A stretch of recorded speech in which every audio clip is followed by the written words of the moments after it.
Perkenalkan, nama saya Gajah Yusuf Arida dengan NIM 152201053. Saya di sini akan membuat video yang berjudul penerapan pendidikan kewarganegaraan di Indonesia yang bertemakan membentuk warga negara yang aktif dan bertanggung jawab. Nah, di video kali ini kita akan membahas bagaimana penerapan pendidikan kewarganegaraan di Indonesia, membentuk generasi yang sadar, hukum, beretika dan cinta tanah air.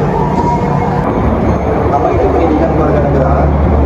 Pendidikan kewarganegaraan adalah proses pembelajaran yang masyarakat kita menjadi warga negara yang baik, aktif, dan bertanggung jawab.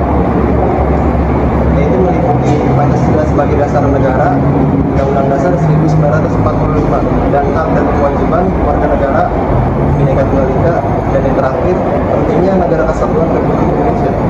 Tujuannya bukan hanya supaya kita tahu hukum, tapi juga supaya kita punya sikap cinta tanah air, toleransi dan peduli terhadap sesama.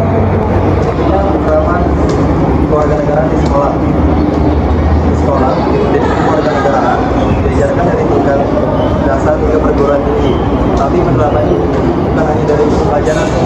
Contohnya upacara bendera setiap hari Senin, diskusi tentang isu sosial dan politik, kegiatan OSIS dan pramuka, dan yang terakhir proyek sosial. Semua ini bertujuan agar tidak hanya teori, tapi juga bisa menerapkan nilai-nilai kewarganegaraan dalam kehidupan nyata. Tantangan dan penerapan pendidikan kewarganegaraan di Indonesia juga punya tantangan.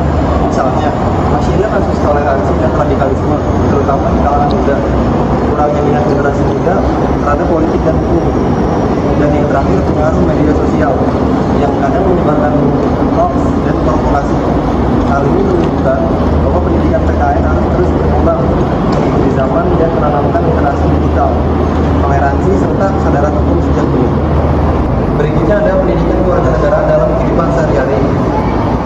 Pendidikan kewarganegaraan bukan hanya berlaku di sekolah, justru yang paling penting adalah penerapannya dalam kehidupan sehari-hari. Contoh penerapannya, menaati peraturan lalu lintas, tidak menyebar berita bohong di media sosial, menghargai perbedaan agama dan budaya, ikut serta dalam pemilu sebagai bentuk partisipasi politik, dan yang terakhir membantu sesama saat terjadi musibah, wujud solidaritas sosial. Inilah bentuk nyata dari nilai-nilai kewarganegaraan yang disusun. Oke, berikutnya ada harapan untuk generasi muda. Generasi muda adalah harapan bangsa. Melalui pendidikan kewarganegaraan, kalian dibentuk menjadi pribadi yang berpikir kritis, beretika, peduli pada lingkungan dan masyarakat, dan yang terakhir aktif dalam membela kebenaran dan keadilan. Karena menjadi warga negara bukan hanya soal status, tapi tentang kontribusi nyata untuk bangsa dan negara. Sekian tayangan video yang saya buat, kurang lebihnya mohon maaf. Sampai jumpa di video selanjutnya. Terima kasih.